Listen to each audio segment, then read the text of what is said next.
So for this part, of course, I'm merely here just to moderate and make sure that everybody gets a chance to speak or ask their questions. So for our guest, feel free to type in the chat any questions, or feel free to raise your hand. Um, and we will be sure to call on you and answer any questions. And I'll pose one to our ambassadors just to get things rolling, and then we'll see where we're at and how many other questions are in the chat. But for our ambassadors, what would you say is maybe a piece of advice that you would give to an incoming early college student? What's something that you wish you had known before you started? We'll start there and hear from each of you. Whoever would like to go first. I'm all right with starting this. So, this is a piece of advice that I would definitely like. It was something that my first semester, which I started on a summer semester, I wish I knew then, and I definitely adapted now. Definitely plan out your week, like write it down on a piece of paper, put it down on like a Google spreadsheets or some sort. Just have a plan of when you're going to do your work. Because my personal experience on my first summer semester was that I waited last minute to do all my classes, and that led to very stressful nights. So when, especially like now, I have a much busier workload. When you plan out all your classes, like I want to do these classes this day and I want to do this stuff that day, it definitely helps you be able to plan out better and just know where how much work you need to do in a day. I second Donovan on that. Having a schedule is really important and it helps with having a work life balance kind of thing. Because if you don't have a schedule and you're just cramming all your work, then you're going to get really stressed out really quickly. And that is not fun. I totally agree with both of them. And also take some classes that are the intro to college classes. Like I took Dimensions of Self and Society, and it was pretty much all early college kids and kids who are new to CCV. And people are so friendly, and you're going to make a lot of friends if you take those classes. Awesome. Great advice, everybody. Thank you so much. And I just stopped sharing so everybody can see each other's faces and who's asking the questions. Yes, so let's see. Oh, we have something coming through the chat right now. Planning having our daughter, currently a junior, do dual enrollment next year. She would take a few courses through the tech center and then early college classes. She just met with the CCV advisor. I was told dual enrollment is no longer available, wondering if this is the case going forward for next year. That's a great clarifying question. Darcy, feel free to go for it. Yeah, there's a couple of nuances here in this particular student story. So Jen, I would encourage you to stay in good communication with your advisor at CCV. What I think is happening here is a couple of different things. Once upon a time, early college students could take one of their early college classes at their tech center. They've clarified that. So students are either early college students or tech center students. It's not that dual enrollment is no longer available. Dual enrollment is available for juniors and seniors in high school. What's different is the idea that when you choose to be an early college student, you're taking all of your classes at CCV. So if a student wanted to continue at their tech center, they could still take a couple of classes as a dual enrollment student at CCV if they wanted to pay out of pocket or if they still had vouchers remaining. It's just that students, once upon a time, could be early college students and still take a class or two at a tech center. But now and moving forward, students are either early college students or students at their tech centers or high schools. I hope that helped. But certainly dual enrollment is still a thing and still available for juniors and seniors in Vermont. Absolutely. Great. Thank you so much, Darcy. All right. Any other questions in the chat, or is there anybody who would like to unmute and ask a question? I see. Yes, I see somebody. Is it Lucia or Lucia? Yeah, Lucia and I are here. This is Melissa. I'm Lucia's mom. She's here with me. And we live in Heartland, which is in the Upper Valley. And looking at the early college program, I appreciate the options that there are for online classes and in person. I just don't see how many classes are actually offered as in person here in the Upper Valley. So I'm trying to gauge how much commuting she would need to do. My concern would be for her to go all online instead of an actual senior year would be kind of a hard stop, so to speak. Can anyone speak to the Upper Valley campus and what's offered in person in this area? Go ahead, Darcy. I could even screen share if you wanted me to. You're absolutely right. The vast majority of CCV classes are being offered online. It's a really interesting switch. Prior to the pandemic, we had about 80% of our classes in person and about 20% online. Since that 2020 time, we're really driven by our students and what they're asking for. And so that's switched. We have about 20% of our classes offered in person and 80% of them online.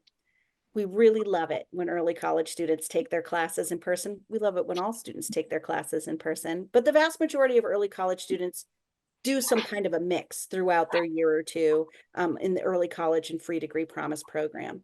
As I look specifically at the Upper Valley schedule, and I would encourage all of us here on the call to connect with their local CCV centers and see what that program looks like. I see all kinds of great early college classes here in person in the Upper Valley. Just to highlight for everyone, the most common dual enrollment in early college classes include things like Dimensions of Self and Society that you've heard mentioned already. English composition is always a solid dual enrollment or early college class. Applied Math Concepts is our most popular math class at CCV. Computer Applications is our most popular tech class at CCV. Intro to Business, if anybody is thinking about that as a possible career pathway. Intro to Psychology is number 3 on the list of most popular classes dual enrollment and early college students take. And I just noticed this class and didn't realize it was being offered. I get a free perk as a staff member being able to take some classes, and boy, am I excited about that one. So I think that there's lots of good classes when you think about a full-time schedule looking like 4 or 5 classes, that if a student wanted to be in person, they certainly could be. I don't know if the students want to talk about their experiences in person versus online. So I was able to take my entire first semester in person based out of St. Albans, which doesn't tend to have a lot of in-person classes, but your intro ones are the ones that you're most likely to find. So I had to take a few night classes, and I think my second semester I took 2 classes online, but it was still social and good, and it wasn't like completely online, and it wasn't like a rough transition out of high school. Yeah, Lucia again. Just a quick question. So I go to Hanover High School in New Hampshire, and I know that Vermont High School is still allowed, even though like students with withdrawal still allowed to participate in sports and prom and such. Would that still apply even at Hanover? So most high schools in Vermont, I only know of one high school that is a little bit strict about participation in sports, but generally, yes, but Bree needs to check on New Hampshire. I have an answer. So yes, Hanover High School in New Hampshire is one of those weird's a bad word, please don't take offense to that, border schools that we have, that as long as you are a resident of Vermont, so that means your house and your physical address and where you sleep at night is in Vermont, you still qualify for early college and the free degree program. And again, each school does what you can participate in a little bit differently, but you would still be able to participate in all of that.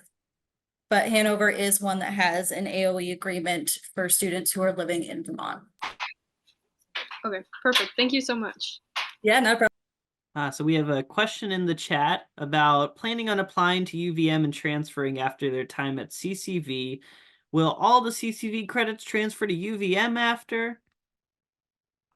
Darcy. So I will share that my eldest had a whole bunch of credits from CCV and then went to UVM, and all of those credits transferred. But with that said, what I'd like to do is share my screen again and just name that when your questions are related to your particular experience and your particular plans, your best bet is to connect with an advisor at your local CCV center. And I will tell you that advisors are these amazing people. And I don't say that just because I am one, because before I was one, my eldest who went to UVM connected with an advisor at CCV. And I wasn't even working at CCV yet. And they take such personal care and concern for each and every student that they support, that they will partner together with those students to really dive into their individual goals and to make a plan together to reach those goals. So if a student says, after I finish early college and if I do a free degree year after I finish my free degree, this is where I want to go, they will partner together to make a plan to connect with the transfer admissions office at that next school and to choose classes that will transfer well for them. I do that work with students all the time. Thanks, Darcy. I think this question comes up a lot, and you can jump in, Darcy, and correct me, but what I've heard folks say, and it makes perfect sense to me, is we are fully accredited, just like Harvard. I mean, we have the same accreditation process. So our credits are good anywhere. They're good currency. So credits transfer, and the question to ask is, sometimes they'll accept credits at an institution, and but they'll want you to take their version of a certain course. So the credits help gain status in terms of how many credits you're transferring in and what year you're transferring into, but sometimes you might still have to do some specific requirements at the receiving institution. But those are all conversations that our advisors are well versed in, and we also have strong agreements in different areas with Vermont State University and UVM. We have transfer pathways. So good question to be asking. Does anyone else want to add anything? Are any of our ambassadors transferring? Well, Savannah or Ellie, are you transferring? Or I'm on the UVM Psych 2+2 pathway, and I think it's going pretty well at the moment. I'm actually in the process of getting that degree audit and figuring out where my credits are. The only thing I've had trouble with is the art ones, and it seems like it's going to be okay. I'm planning on going to SNHU completely online because I really like that format. And I've talked to a couple of admissions people and nobody's ever said anything about having problems with credits. It's pretty chill. So I don't think I'm going to have an issue. thanks, Savannah.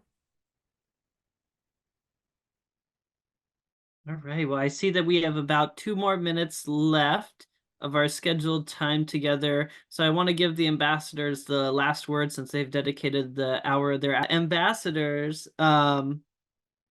What I guess what's like some lasting thoughts that you have about your time as an early college student? If you can comment on like either classes you've taken, your experience as a whole, and where like how it fits into, I think, your overall goals. I know I just threw a lot at you there, but anything you have to offer the folks in this call that might be tossing up the option of early college and continuing on to the free degree program. Who would like to go first? I think it's been a really awesome experience, and it's been great to get college experience within like before graduating high school. I feel like I'd be a lot more prepared to transfer to a different college now than a bunch of my other classmates would have been without early college. I'd also just like to add that it's a really good learning opportunity to do. And for some people who, may want to like experience what like online learning is, it definitely lets them experience what that is like. And overall, it's just a good way to get like just to further your education and possibly get out of like any like if you have like a want to get out of your comfort zone, like you think like you want to like see how college classes are. I feel like this is a really good opportunity to do that. I second both of you. I also found that it was a really great opportunity to like explore other realms of life. Like I started a business with my family. I'm able to work 25 hours a week in the field that I eventually want to go in, which I have a year of experience in that now. So I'm not only going to have a degree, but I'm going to have a year of experience, which is really valuable, learning things in classes and then doing them in real life. So I would definitely do it if any of you just don't think about it too much. Just do it. That's awesome. Thank you, all 3 of you, for sharing. Donovan, Savannah, Ellie. Your experiences sound wonderful.